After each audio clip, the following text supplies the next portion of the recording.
সারা দুনিয়ার মানুষগুলো জাহান্নামী। আল্লাহ আসরের শপথ করে বলেছেন সব মানুষগুলো জাহান্নামী। ইন্নাল ইনসানা লাফি খুসর, একজনও বাদ নাই, আলিফ লামে ইস্তিগরাকি, সব মানুষগুলো জাহান্নামী। কিন্তু লাগাইয়া এরপর কয় একটু থামো, বেশি রাগ কইরো না। ওদিকে রহমতের নবী যেহেতু রহমত, আগে আগে কয় কুল্লু উম্মতি ইয়াদখুলুনাল জান্নাহ, সব উম্মত গুলো জান্নাতি। নবী আশা দিয়া এরপর কয় না, আমারে যারা মানবে না তারা না। নবী রহমত রহমত রহমত। কেমন রহমত? মায়ার নবী জীবনে একটা মিথ্যা কথা বলেন নাই। এমন একজন নেতা আসেনি জমিনে, কোন হিসাব পাইবেননি যে মিছা কয় না। পৃথিবীতে দ্বিতীয় কোন ব্যক্তি নাই যার জীবনে মিথ্যা নাই। রহমতের নবী, শেষ নবী, জীবনে একটা মিথ্যা কথা বলেন না। সেই নবীর উম্মত আমরা।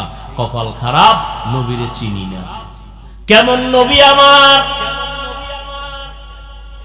যে নবী আমার জীবনে কাউকে 63 বছর হায়াতে গালি দেন নাই। আরো আশ্চর্য কথা, নবীর সামনে দাঁড়ায় দুশ্মন ইহুদিরা হাজারো গালি দেয়, নবী শুনেন, একটা জবাবও দেন নাই। আরো আশ্চর্য কথা, আমার নবী 63 বছর হায়াতে কখনো দুটো চোখ মোবারক গরম করে কারো দিকে রাগ করে তাকান নাই। ওই নবীর আদর্শ দিয়ে দেখছেন নি? মাত্র 13 বছর পৃথিবীর নিকৃষ্ট খারাপ চরিত্রহীন মক্কার মানুষ, মাত্র 13 বছরে এদের এত আদর্শওয়ালা নবী বানাইছেন।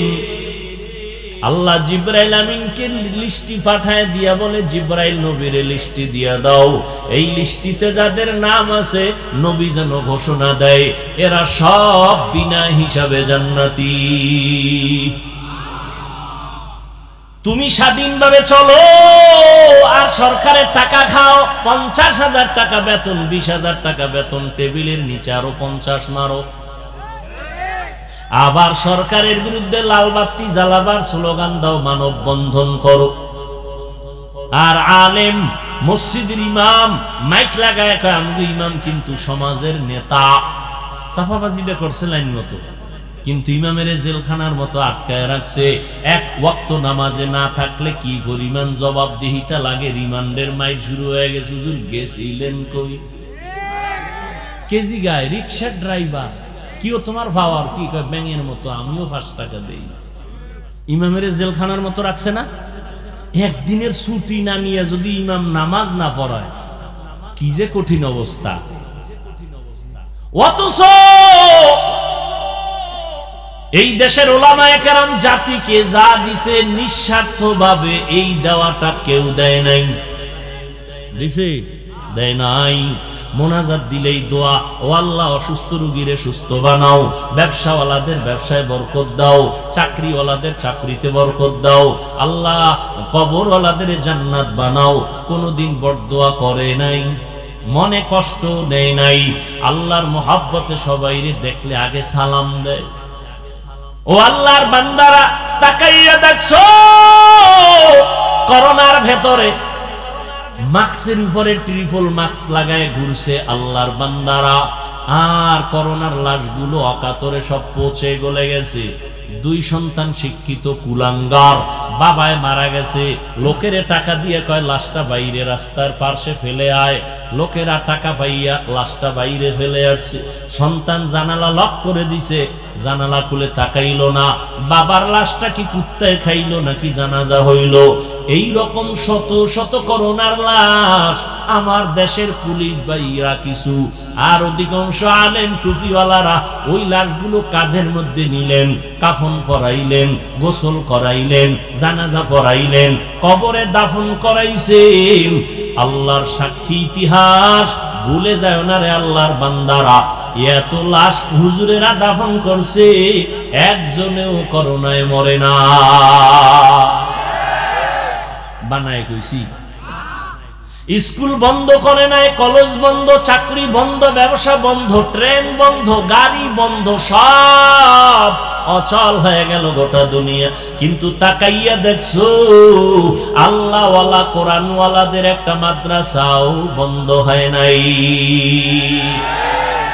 ইন্না আউওয়ালা বাইতিন মুযিআ লিন-নাস লাল্লাযী বিবাক্কাতা মুবারাকান ওয়া হুদা মুবারাকান ওয়া হুদাল লিল আলামিন।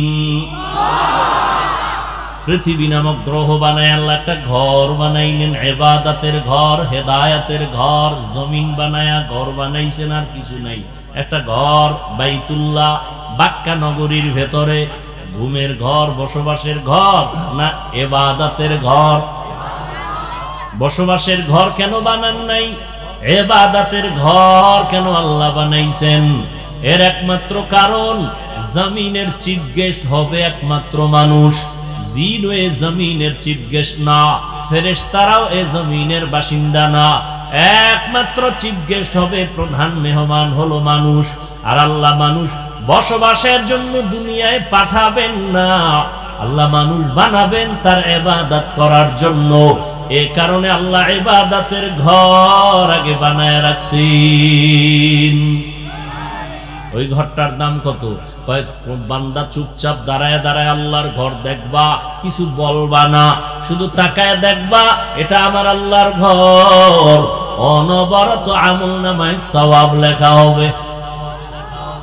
সুবহানাল্লাহ। না কি ভাবলো বয়ে রয়েছেন না, সুবহানাল্লাহ বলা যাবে না জোরে, আমার তাহলে সম্মান নিচু হয়ে যাবে।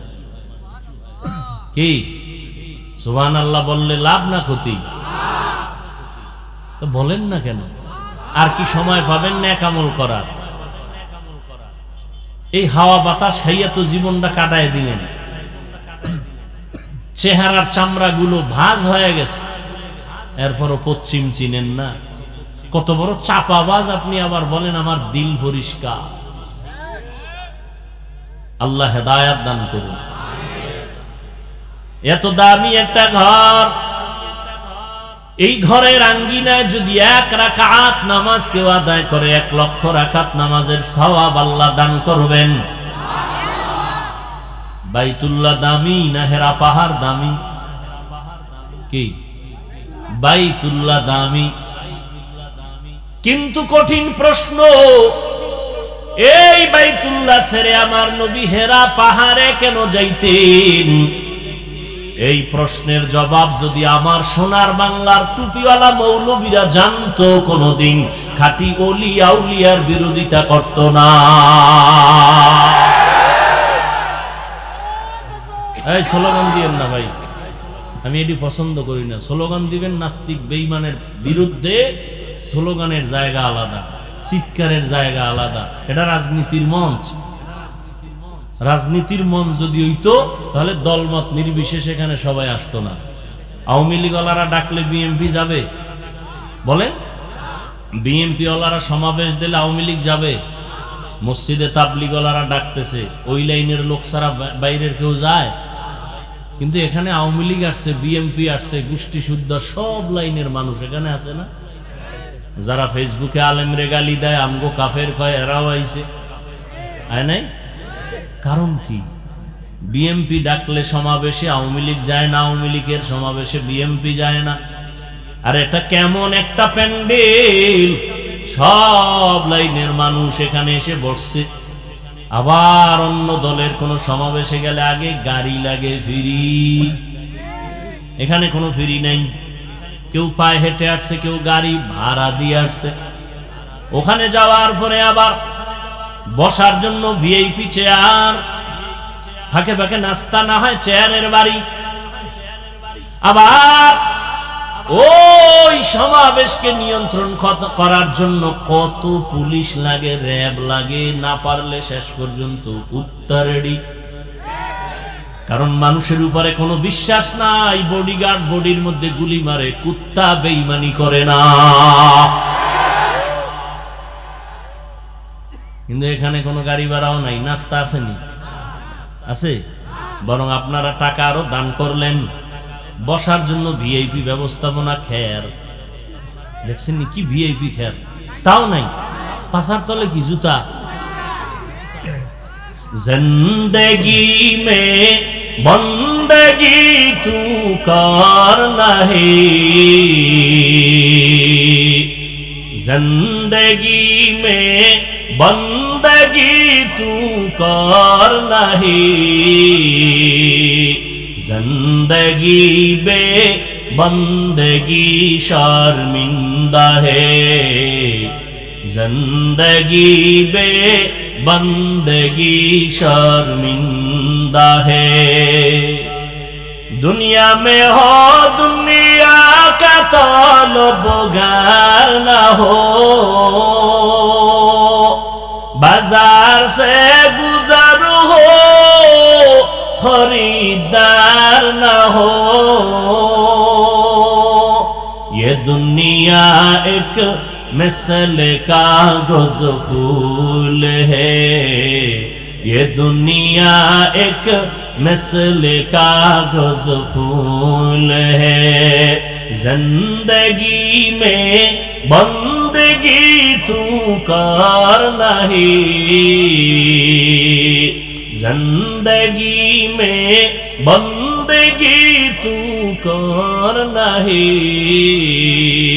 जिंदगी बे बंदगी शर्मिंदा है, जिंदगी बे बंदगी शर्मिंदा है।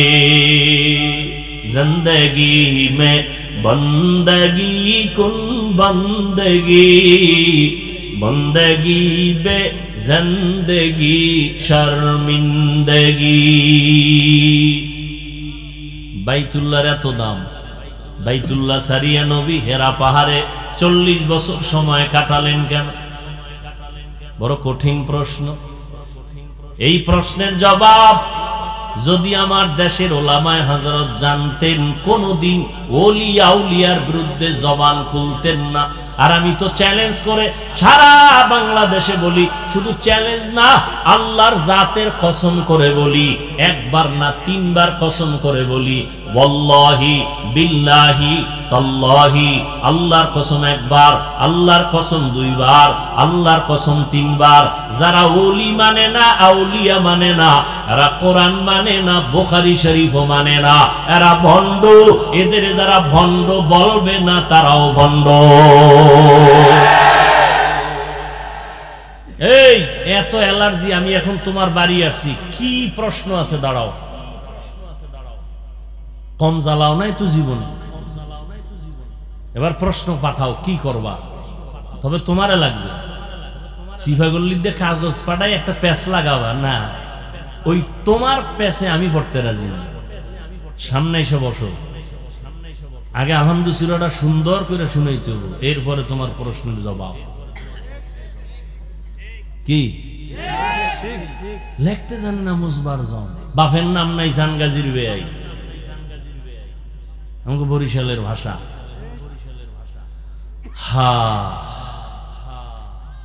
মাত্র 5টা আয়াত নিয়ে জিবরাইল আসছেন নবীর কাছে, নবীকে দাঁড় করালেন সিনার সাথে, নবীর সিনা মোবারক লাগায় হালকা চাপ দিলেন আর বললেন ইকরা। নবী বললেন মা আনা বিকারিন, আমি পড়তে জানি না। বেদাতি ভণ্ডরা এখানে তর্জমা করে, নবী নাকি বলছে ও জিবরাইল তুই কেডা, তোর কাছে ভরুম না। জিবরাইল আমিন আবার চাপ দিলেন হালকা, ইকরা। নবী বললেন মা আনা বিকারিন, আমি পড়তে জানি না। আবার এত জোরে চাপ দিছেন, নবীজিকে এত জোরে চাপ দিলেন, নবী এবার পড়তে পারি তাও বলেন না, পারি না তাও বলেন না। নবী বলেন আমার জ্বর উঠে গেছে, মনে হয় যেন আমার উপরে মরণের কষ্ট শুরু হয়ে গেছে। বুখারীর ইবারত। এখানেও প্রশ্ন। আল্লাহ কোরআনে কয় লা তুহাররিক বিহি লিসানাকা লিতাজালা বি ইন্না আলাইনা জামাআহু ওয়া কুরআনা। নবী আপনি তাড়াহুড়া করবেন না, জিহ্বা নাড়ায় নাড়ায় মুখস্থ করার কষ্ট করবেন না। আমি দয়াময় মালিক আপনার সিনার মধ্যে কোরআনটাকে জমা করে দিব। ওই নবীরে আল্লাহ সিনায় জমা করবেন, চাপ দেওয়াইয়া নবীর জ্বর উঠাইলেন কেন? আবার চাপ দিলেন তিনটা দিলেন কেন? আবার নবী দুই চাপে বলছেন আমি পড়তে জানি না। তৃতীয় চাপে আমার নবী চুপ হয়ে গেলেন। জিব্রাইল আমিন রেশমি রুমালে আয়াতটা ধইরা রাখছেন, নবী পড়েন ইকরা বিসমি রাব্বিকাল্লাযী খালাক খালাকাল ইনসানা মিন আলাক ইকরা ওয়া রাব্বুকাল আকরাম আল্লাযী আল্লামা বিল কলম আল্লামাল ইনসানা মা লাম ইয়ালাম।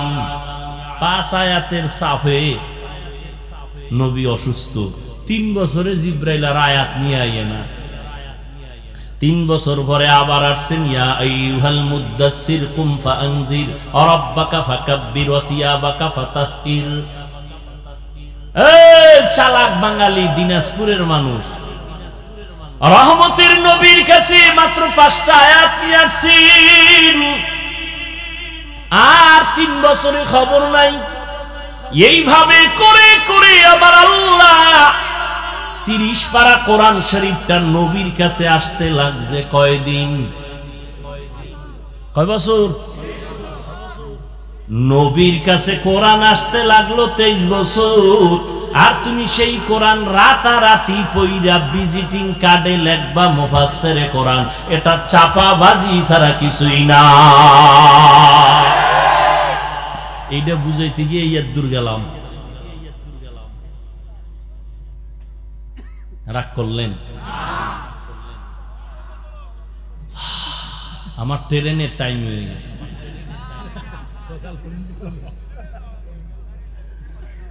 হায় হায়, আমার আয়াতের আলোচনা থুইয়া কই গেছি গা।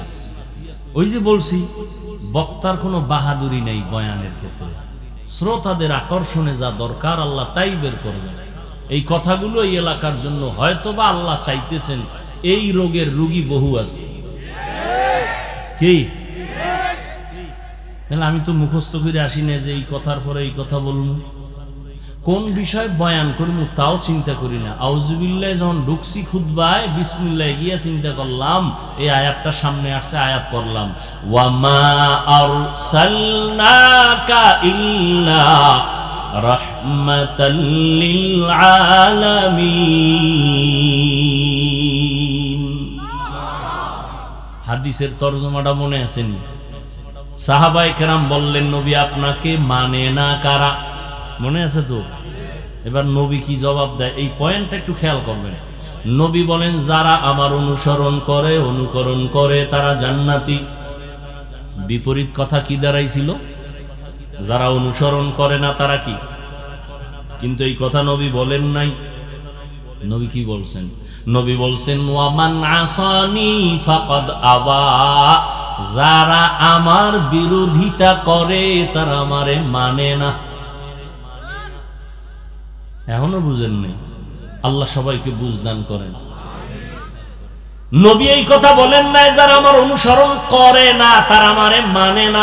নবী বলছেন যারা অনুসরণ করে তারা জান্নাতি, আর যারা আমার বিরোধিতা করে তারা আমারে মানে না। ব্যবধানটা আরো বুঝেন, বিরোধিতা করে তারা মানে না। এখান থেকে প্রমাণ যারা নবীর আদর্শ মতো চলে না তারা 2 দল। কয় দল? এক দল আগ্রহী আর এক দল বিদ্রোহী। বুঝেন এই কথাটা? বুঝেন? আগ্রহী বিদ্রোহী বুঝেন তো? এক দল দরদি, এক দল বিরোধী। এবার একটা উদাহরণ দেই। উদাহরণটা বাস্তবের সাথে কখনো মিলে কখনো উদাহরণ কেন? আসল কথা বুঝাবার সহায়ক হিসাবে উদাহরণ দেওয়া হয়। কিন্তু আমাদের মধ্যে কিছু নষ্ট অন্তরের মানুষ এরা আসল কথা না বুঝা উদাহরণ লয়ে লাফায়। এই উদাহরণ দিল কেন? কথার কথা। ডান পার্শ্বের এক যুবকের আমি জিজ্ঞাসা করলাম, এই যুবক, তুই মুসলমান, নবীর উম্মত, তোমার দাড়ি নেই কেন? হুদা একটা কয়ে তুমি ঠিক, এটা না কইলে কি হয়? মরানার মারো কাকা লড়ে। একজনকে জিজ্ঞাসা করলাম, যুবক ভাই তুমি দাড়ি রাখো না কেন? খুব খেয়াল করেন। সে বলে, হুজুর রসুলের আদর্শ খুব জরুরি, সুন্নত রাখা দরকার, পারি না, তো দোয়া করেন, চেষ্টা করব। বুঝেন সে কি আগ্রহী না বিদ্রোহী, দরদি না বিরোধী? বাম পার্শ্বের এক যুবকের জিগাইলাম, এই দাড়ি রাখো না কেন? আমার কথাটা শেষ না হতে বিদ্যুতের গতিতে আক্রমণ, না রাখলে অসুবিধা কি? দাড়ির মধ্যেই কি ইসলাম? আগ্রহী না বিদ্রোহী, দরদি না বিরোধী? আগ্রহীর আর এক নাম, রসুলের আদর্শ মানার ক্ষেত্রে বিদ্রোহীর আর এক নাম বেঈমান। আগ্রহী মুমিন, বিদ্রোহী বেঈমান। এইবার যে দাড়ি রাখে না তাকে গালি দেওয়া যাবে না। আগে বুঝতে হবে সে আগ্রহী না।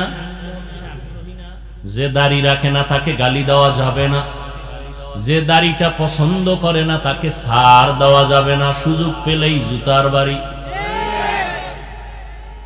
একজনে নামাজ পড়ে না তাকে গালি দেওয়া যাবে না, আর একজনে নামাজ পছন্দ করে না তাকে ছাড় দেওয়া যাবে না। ব্যবধানটা বুঝেননি? আগ্রহী বান্দা যদিও নামাজ পড়ে না কিন্তু মুমিন, আগ্রহী বান্দা টুপি পরে না কিন্তু মুমিন। বিদ্রোহী বান্দা নামাজ পড়ে না, বেঈমান। কারণ নামাজের প্রতি ঘৃণা, রসুলের আদর্শের প্রতি ঘৃণা। এই কারণে আমাকে উল্টা প্রশ্ন করে, টুপি না পরলে অসুবিধা কি? নামাজ না পড়লে অসুবিধা কি? দাড়ি না রাখলে অসুবিধা কি? দাড়ির মধ্যেই কি ইসলাম? টুপির মধ্যেই কি ইসলাম? পোশাকের মধ্যেই কি ইসলাম? তাহলে তোমার কথায় বোঝা গেল টুপির মধ্যে ইসলাম নাই, দাড়ির মধ্যে ইসলাম নাই, পোশাকের মধ্যে ইসলাম নাই। তো ইসলামটা কোন পাহাড়ের চিপায় তোমার আব্বা বাবা দাদারা ঢুকায় রাখছে, বের করে দাও। এরকম বেয়াদব আছে না নাই? চূড়ান্ত বেয়াদব, চূড়ান্ত বেয়াদব। আল্লাহ হেদায়েত দান করুন।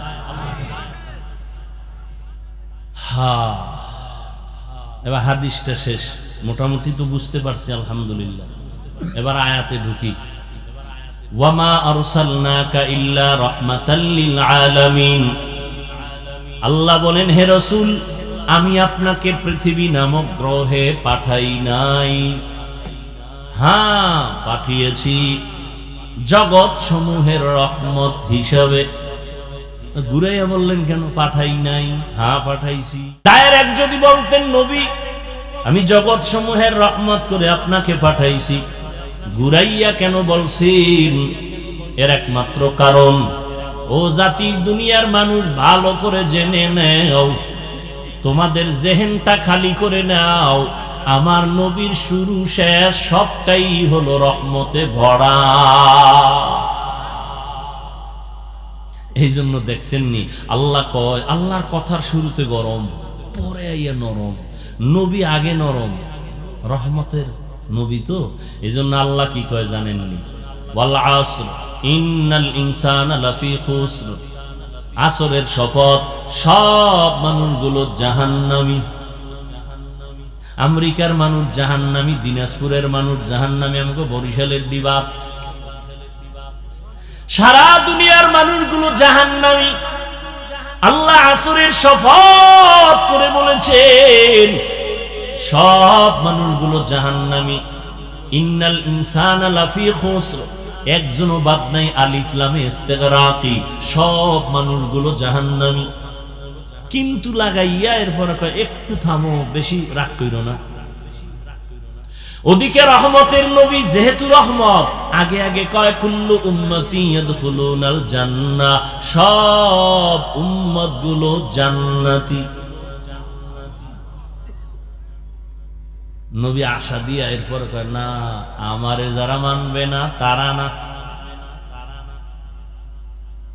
হা, নবী রহমত রহমত রহমত, কেমন রহমত? মায়ার নবী জীবনে একটা মিথ্যা কথা বলেন নাই। এমন একজন নেতা আসেনি জমিনে, কোন হিসাব পাইবেননি যে মিছা কয় না। পৃথিবীতে দ্বিতীয় কোনো ব্যক্তি নাই যার জীবনে মিথ্যা নাই। রহমতের নবী, শেষ নবী, জীবনে একটা মিথ্যা কথা বলেন না। সেই নবীর উম্মত আমরা, কপাল খারাপ, নবীরে চিনি না। কেমন নবী আমার? যে নবী আমার জীবনে কাউকে 63 বছর হায়াতে গালি দেন নাই। আরো আশ্চর্য কথা, নবীর সামনে দাঁড়ায় দুশ্মন ইহুদিরা হাজারো গালি দেয়, নবী শুনেন, একটা জবাবও দেন নাই। আরো আশ্চর্য কথা, আমার নবী 63 বছর হায়াতে কখনো দুটো চোখ মোবারক গরম করে কারো দিকে রাগ করে তাকান নাই। ওই নবীর আদর্শ দিয়ে দেখছেন নি? মাত্র 13 বছর, পৃথিবীর নিকৃষ্ট খারাপ চরিত্রহীন মক্কার মানুষ, মাত্র 13 বছরে এদের এত আদর্শওয়ালা নবী বানাইছেন। আল্লাহ জিবরাইল আমিনকে লিস্টি পাঠায় দিয়া বলে, জিবরাইল নবীরে লিস্টি দিয়া দাও, এই লিস্টিতে যাদের নাম আছে নবী যেন ঘোষণা দেয় এরা সব বিনা হিসাবে জান্নাতি। তুমি স্বাধীনভাবে চলো আর সরকারের টাকা খাও, 50,000 টাকা বেতন, 20,000 টাকা বেতন, টেবিলের নিচে আরো 50 মারো। আবার সরকারের বিরুদ্ধে লাল বাতি জ্বালাবার স্লোগান দাও, মানববন্ধন করো। আর আলেম, মসজিদের ইমাম মাইক লাগায় কয় আমি ইমাম কিন্তু সমাজের নেতা। সাফাবাজিটা করছে লাইন মতো, কিন্তু ইমামের জেলখানার মতো আটকায় রাখছে। এক ওয়াক্ত নামাজে না থাকলে কি পরিমাণ জবাবদিহিতা লাগে। রিমান্ডের মাইর শুরু হয়ে গেছে। হুজুর গেছিলেন কই? কেজি গায় রিক্সার ড্রাইভার, কিও তোমার পাওয়ার? কি কয় ব্যাঙের মতো, আমিও 5 টাকা দেই। ইমামের জেলখানার মতো রাখছে না? একদিনের ছুটি না নিয়ে যদি ইমাম নামাজ না পড়ায়, কি যে কঠিন অবস্থা। অথচ এই দেশের ওলামায়ে কেরাম জাতিকে যা দিছে নিঃস্বার্থভাবে এই দেওয়াটা কেউ দেয় নাই। দিছে? দেয় নাই। মোনাজাত দিলেই দোয়া, ও আল্লাহ অসুস্থ রোগীরে সুস্থ বানাও, ব্যবসাওয়ালাদের ব্যবসায় বরকত দাও, চাকরিওয়ালাদের চাকরিতে বরকত দাও, আল্লাহ কবরওয়ালাদের জান্নাত বানাও। কোনোদিন বরদোয়া করে নাই, মনে কষ্ট নেয় নাই। আল্লাহর মোহাব্বতে সবাইরে দেখলে আগে সালাম দেয়। ও আল্লাহর বান্দারা, তাকাইয়া দেখছো করোনার ভেতরে মাস্কের উপরে ট্রিপল মাস্ক লাগায় ঘুরছে আল্লাহর বান্দারা, আর করোনার লাশগুলো অকাতরে সব পচে গলে গেছে। 2 সন্তান শিক্ষিত কুলাঙ্গার, বাবায় মারা গেছে, লোকেরে টাকা দিয়ে কয় লাশটা বাইরে রাস্তার পাশে ফেলে আয়। লোকেরা টাকা পাইয়া লাশটা বাইরে ফেলে আসছে। সন্তান জানালা লক করে দিছে, জানালা খুলে তাকাইলো না। বাবার লাশটা কি কুত্তায় খাইলো নাকি জানাজা হইল? এই রকম শত শত করোনার লাশ আমার দেশের পুলিশ ভাইরা কিছু, আর অধিকাংশ আলেম টুপিওয়ালারা ওই লাশগুলো কাঁধের মধ্যে নিলেন, কাফন পরাইলেন, গোসল করাইলেন, জানাজা পড়াইলেন, কবরে দাফন করাইছেন। আল্লাহর সাক্ষী ইতিহাস, ভুলে যায় না রে আল্লাহর বান্দারা। এত লাশ হুজুরেরা দাফন করছে, একজনেও করোনায় মরে না। বানায় কইছি। স্কুল বন্ধ করে নাই, কলেজ বন্ধ, চাকরি বন্ধ, ব্যবসা বন্ধ, ট্রেন বন্ধ, গাড়ি বন্ধ, সব অচল হয়ে গেল গোটা দুনিয়া। কিন্তু তাকাইয়া দেখছো আল্লাহওয়ালা কোরআনওয়ালাদের একটা মাদ্রাসাও বন্ধ হয় নাই। নগদ আল্লাহ দেখায় দিলেন, আমি আল্লাহ চাইলে সব পারি। সম্মান কে দেয়? না মানুষ দেয়? মানুষে যদি সম্মানের ভলিউম পাইতো তা আমাকে হুজুরগো কত আগে পাড়ায় মারতো। মানুষের হাতে চাবি নাই, এ কারণে আমগো চেয়ারের কোনো মেয়াদও নেই। চেয়ারম্যান সাহেবের মেয়াদ আছে না চেয়ারের? সত্য কথাটা বলেন, এমপি সাহেবের চেয়ারের মেয়াদ আছে না? কোরআনওয়ালা আলেম ওলামাদের চেয়ারের মেয়াদ আছে। এরা দুনিয়াতেও বাদশাহ, আখেরাতেও বাদশাহ। কিন্তু এই ভাবলয়ে কি কোনো আলেম চলে? দেখেন আপনারা জানবো কি পরিমাণ গালি দেন আমরা জানি না। এরপর একটা গালি কি দিছি বলেন? একটা গালি দেই নাই। আপনার দাড়ি নাই, টুপি নাই, নামাজ নাই, দেখলেই আমরা কাছে টানি, সালাম দেই, হাসি মুখে বলি ভাইজান কেমন আছেন। আর আপনারা খালি কথার আগে গালি। হুজুরে বয়ান করছে মসজিদে সুদের, কাউ গরম হুজুর গরম, এটার বাদ দাও। নরম হুজুর আনো, নরম হুজুর আনছে। এবার হে সুদমুত কিছু কয় না, কয় যে 5 ওয়াক্ত নামাজ পড়েন, মা বাবার খেদমত করেন।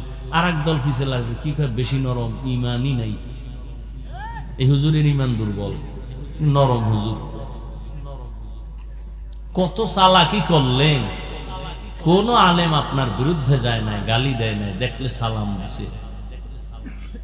এই জন্য যুবকদেরকে বলছি, পৃথিবীতে তোমার জন্য নিঃস্বার্থ বন্ধু এ জমিনের উলামায়ে কেরাম আর কেউ নাই। আর যারা আছে ঠিক সব স্বার্থপর। মা তোমাকে ভালোবাসে, পেছনে স্বার্থ।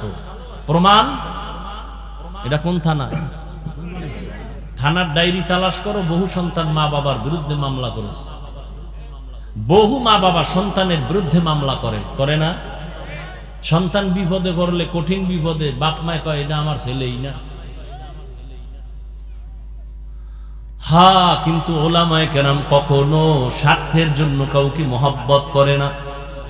ভাইরা আমার,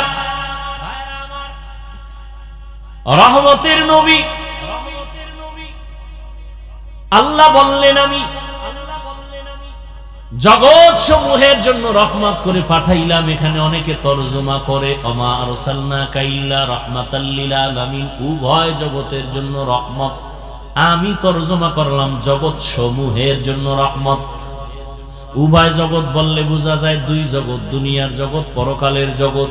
জগৎ তো আরো আছে, রূহের একটা আলাদা জগৎ, মায়ের গর্ভের একটা আলাদা জগৎ, দুনিয়ার এই পৃথিবী নামক জগৎ আলাদা জগৎ, মরার পরে কবর জগৎ, আলমে বরজখ এক আলাদা জগৎ, হাসরের ময়দান একটা আলাদা জগৎ, জান্নাত জাহান্নাম একটা আলাদা জগৎ। এই জন্য বললাম জগৎ উভয় জগৎ না, জগৎ সমূহের জন্য আপনার আমার নবী হলেন রহমত। রূহের জগতের জন্য নবী রহমত, মায়ের গর্ভের জগতের ক্ষেত্রেও নবী রহমত, দুনিয়ার জন্য নবী রহমত, পরকালের জন্য নবী রহমত, কবর জগতের জন্য নবী রহমত, হাসর জগতের জন্য নবী রহমত, জান্নাত ও জাহান্নামের জগতের ক্ষেত্রে নবী রহমত। কেমনে কেমনে রহমত আমার বলার আর সময় নাই। দুনিয়ার জগতের জন্য নবী রহমত, শুধু এই ক্ষেত্রে 2-4 মিনিট কথা বলি। আমার নবী এমন একটা সময় মক্কা নগরীতে আসছেন, যেই মক্কার মানুষ ছিল মুরব্বি হারা, নবী নাই, কোন ধর্ম মানে না তারা, মুরব্বিও নাই। ওই জাতি এমন খারাপ হয়ে গেছে, মক্কার মতো খারাপ মানুষ চরিত্রহীন আর কেউ ছিল না। এটাই বাস্তব প্রমাণ। যারা মুরব্বি মানে না, যারা তাদের মূল আর যা ইমামদের মানে না, ওই জাতিটা মরার আগেই ধ্বংসের পথে চলে যায়। কত বাহাদুরি করে, আমি কেউরে মানি না, আমি শুধু কোরআন মানি, হাদিস মানি। তুমি আরবি কোরআন পড়তে পারো না, আরবি তাফসির পড়তে পারো না, আরবি হাদিস পড়তে পারো না, তুমি আউযুবিল্লাহ পারো না, তুমি কোরআন মানবা হাদিস মানবা, এই ফাও কথা কেন বলো? তুমি ওলামায়ে কেরাম ছাড়া কেমনে হাদিস বুঝবা? কিভাবে তুমি কোরআন বুঝবা?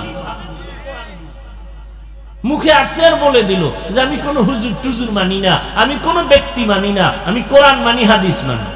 কোরআন হাদিস তুমি একা একা জীবনে বুঝতে পারবা? একটা স্পষ্ট মিথ্যা কথা। আমি কোরআন হাদিস মানি আর কিছু মানি না, কোন ব্যক্তি মানি না। আল্লাহ বুঝার তৌফিক দান করেন। রহমতের নবী আসলেন মক্কা নগরীতে এমন এক সময় যে মানুষগুলো চূড়ান্ত চরিত্রহীন, খারাপ। কেমনে খারাপ? নারী আর পুরুষ উলঙ্গ হইয়া বাইতুল্লাহর চারপাশে তাওয়াফ করে।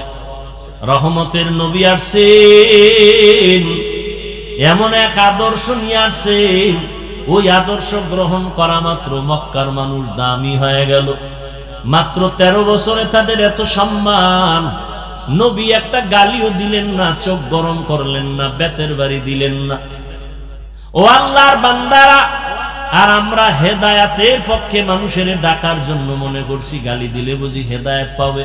আল্লাহ কয় লা ইকরাহা ফিদ্দীন, ধর্ম নিয়ে কোনো জোর জবর করা যাবে না। মুসা নবী যায় ফেরাউনের দাওয়াত দিতে। আল্লাহ কয়, ও মুসা, ফেরাউনের গিয়া তুমি তো গরম মেজাজের গরম কথা বলবা না। ফাকুলা লাহু কাউলান লাইয়িনান লাআল্লাহু ইয়াতাযাক্কারু আও ইয়াখশা, নরম কথা বইল, গরম কোন বক্তব্য দিবা না। এর দ্বারা লাভ হবে দুইটা। ওই ফেরাউন আমি জানিও জীবনে কালেমা পড়বে না, কিন্তু তারপরও নরম কথা বলবে, এর দ্বারা লাভ দুইটা। এক, কথাগুলো সে ফিকির করবে, গবেষণা করবে, আর একটা তার অন্তরে ভয়ে চলে আসবে। হেদায়েতের রাস্তা খোলা আল্লাহ রেখেছেন। এই আয়াতের ব্যাখ্যা দিয়া পাকিস্তানের মুফতি আজম, বর্তমান ইসলামী শরিয়ার জাস্টিস তকি ওসমানী দামাত বারাকাতুহুমের বাবা মুফতি শফি রহমাতুল্লাহ আলাইহি বলেন, ও দুনিয়ার বক্তা সাহেবরা, তোমরা কি মুসা নবীর থেকে বড় বক্তা? আর যাদের বয়ান করো তারা কি ফেরাউনের থেকে খারাপ? মুসা নবী ফেরাউনের কাছে যায়, আল্লাহ কয় খবরদার গরম কথা বইলা দূরে সরায় না, নরম বয়ান করিও। মুসা নবীর মতো বক্তারে যদি আল্লাহ এই একটা রেস্ট্রিকশন দিয়া দেয়, সীমাবদ্ধতা দিয়া দেয়, তুমি বক্তা যাদের বয়ান করো এরা তো ফেরাউনের মতো খারাপ না, এরা তো আলেমরে মোহাব্বত করে, এরা তো আলেমকে শ্রদ্ধা করে, এদের সামনে তুমি এত জোরে গালাগালি করবে, এই অধিকার তোমারে কে দিল? নরম কথা বলে এদের দাওয়াত দাও, মাথায় হাত দাও, মোহাব্বত লাগায় দাওয়াত দাও। ও কলিজার যুবকেরা, আমি পাঁচকল্লি টুপি মাথায় দিলাম, ভিন্ন টুপিওয়ালারে গালি দেই নাই, তুমি কেন আমার টুপিরে বাঁকা নজরে দেখো? আমি কওমি মাদ্রাসার সন্তান, কই স্কুল কলেজ আলিয়ার বিরুদ্ধে বলি নাই, তুমি কেন কওমির বিরুদ্ধে আঙ্গুল তুলো? আমি তাবলিগের লাইনের সন্তান, তোমাকে বলি নাই তাবলিগ না করলে জাহান্নামে যাইবা, তুমি কেন এত গরম ভাব দেখাও?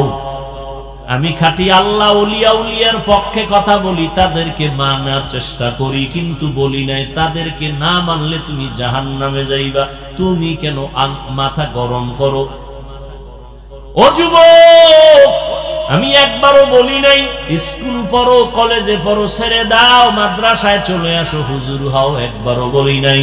বরং আমি সাহস দিয়া গেলাম, বাবারা স্কুলে পড়ো, দোয়া করি, কলেজে পড়ো, ডাক্তার হও, ইঞ্জিনিয়ার হও, একজন প্রফেসর হও, তবে আমার দাবি বেয়াদব হইও না। তোমার ব্যবহারে যেন আলেমরা কষ্ট না পায়, তোমার ব্যবহারে যেন মা বাবা কষ্ট না পায়। তোমার মতো যুবক জীবনে মাদ্রাসায় পড়ে নাই, স্কুল কলেজে পড়ে, চাকরি করে, র্যাব, আর্মি, পুলিশ, বিডিআর এর চাকরি করে, OC, DC SP, member, chairman, MP, general লাইনে থাকার পরেও তারা 5 বেলার নামাজ পড়ে। সত্য কথাটা বলো, আছে না নাই? তুমি কেন পারো না? তোমার মতো যুবক রাস্তায় গাড়ি চালায়, নামাজ ছাড়ে না, তুমি কেন পারো না? তোমার মতো যুবক কৃষি কাজ করিয়াও নামাজ পড়ে, তুমি কেন পারো না? তোমার মতো যুবক জেনারেল লাইনে থাকিয়া কোনোদিন মাদ্রাসার লাইনে যায় নাই, নদীর মধ্যে মাছ ধরিয়াও নামাজ পড়ে, তুমি কেন পারো না রে বাবা? মোনাজাত তো সবাই ধরে, তোমার চোখে কেন পানি আসে না? মনে মনে বাহাদুরি করিও না, আমার আল্লাহ তোমার উপরে বেজার গুনার কারণে মা বাবার অভিশাপ লাগছে। কারণ সারাটা রাত মোবাইল হাতে নিয়ে রাত কাটাও, কবিরা গুনাহ করো, সারাটা রাত এক বেলার নামাজ নাই, মা বাবার সাথে ভালো ব্যবহার করো না। আল্লাহর কসম, শিক্ষকের সাথে যদি খারাপ আচরণ করো আর কষ্ট দাও, আল্লাহ ক্ষমা দিবেন না। শিক্ষক যদি ক্ষমা না দেয়, মা বাবায় ক্ষমা না দিলে আমার আল্লাহ ক্ষমা দিবেন না, কারণ এটা বান্দার হক। এই মাস্তানের ছেলেরা, শিক্ষকের সাথে গিয়া চালাকি করো, ক্ষমা চা, আল্লাহ ক্ষমা দিবেন না, না হয় লিখে রাখ, মরার আগে বিছানায় পঙ্গু হয়ে মরবি। মানুষের বরদোয়া বড় মারাত্মক, মা বাবার বরদোয়া, শিক্ষকের বরদোয়া বড় মারাত্মক। হযরত আলী রাদিয়াল্লাহু আনহু রাসূলের সাহাবী, একদিকে চাচাতো ভাই, ভিন্ন দিকে জামাতা। 7 বছর বয়স থেকে 12 বছরের মাঝখানে নবীর হাতে কালেমা বললেন হযরত আলী। এত দাম হযরত আলী। নবী বলেন আনা দারুল হিকমা ওয়া আলিয়ুন বাবুহা, আমি হলাম নবী ইলম হিকমতের ঘর, আর ওই ঘরের দরওয়াজা আমার আলী। ওই আলী বলেন মান আল্লামানি হারফান ইনশাআ বাআ ওয়া ইনশাআ আতাকা, আমারে একটা অক্ষর যিনি শিক্ষা দিবেন তিনি আমার মাথার মুকুট, চাইলে তিনি আমারে গোলাম বানাইয়াও রাখতে পারেন, তার অধিকার, চাইলে আমাকে বিক্রিও করে দিতে পারেন, আমার শিক্ষকের অধিকার। এক অক্ষর যে শিখাইছেন তার এত দাম। আর তুমি শিক্ষকের সাথে মাস্তানি করো না, মেজাজ দেখাও, পাওয়ার দেখাও। বহু পাওয়ার ওয়ালারা রাস্তায় পাগল হয়ে ঘুরতেছে, ইংলিশে কথা কয়। কিও পাগল, কি আবার আলাদা ইংলিশ শিখেনি? কয় না না, ছাত্র জীবনে ভালো ছিল, ইংলিশ পারত, কিন্তু বেয়াদবি কইরা পাগল হয়ে গেছে। কিরম পাগল আপনাকে নজরে 2-1টা পড়ে নাই মনে হয়? পাগল আরবিতে কথা কয়। কি বিষয়? কয় ছাত্র ছিল মাদ্রাসায় খুব ভালো, শিক্ষকের সাথে বেয়াদবি করে পাগল হয়ে গেছে। অতএব অনুরোধ করে বলি রে যুবক, আল্লাহর মোহাব্বত নিয়ে 5 বেলার নামাজ পড়ো, মা বাবার দোয়া নাও, উলামায়ে কেরামের পরামর্শ নিয়ে নবীর তরিকা মতো চলো। আল্লাহ আমাদের সবাইকে মা বাবার দোয়া নিয়ে, উলামায়ে কেরামের পরামর্শ নিয়ে নবীর তরিকায় চলার তৌফিক দান করেন, আমিন। আলহামদুলিল্লাহি রাব্বিল আলামিন, ওয়াসসালাতু ওয়াসসালামু আলা সাইয়্যিদিল আমবিয়া ওয়াল মুরসালিন ওয়া আলা আলিহি ওয়া আসহাবিহি আজমাইন। ইয়া আরহামার রাহিমিন, ইয়া আরহামার রাহিমিন, ইয়া আরহামার রাহিমিন। আল্লাহুম্মা ইন্নাকা আফুউন কারীম তুহিব্বুল আফওয়া ফা'ফু আন্না। আল্লাহুম্মা ইন্না নাসআলুকা রিযাকা ওয়াল জান্নাহ ওয়া নাউযু বিকা মিন সাখাতিকা ওয়ান নার। আল্লাহুম্মা ইজআলনি ফি আইনি সাগীরা ওয়া ফি আ'য়ুনিন নাসি কাবীরা।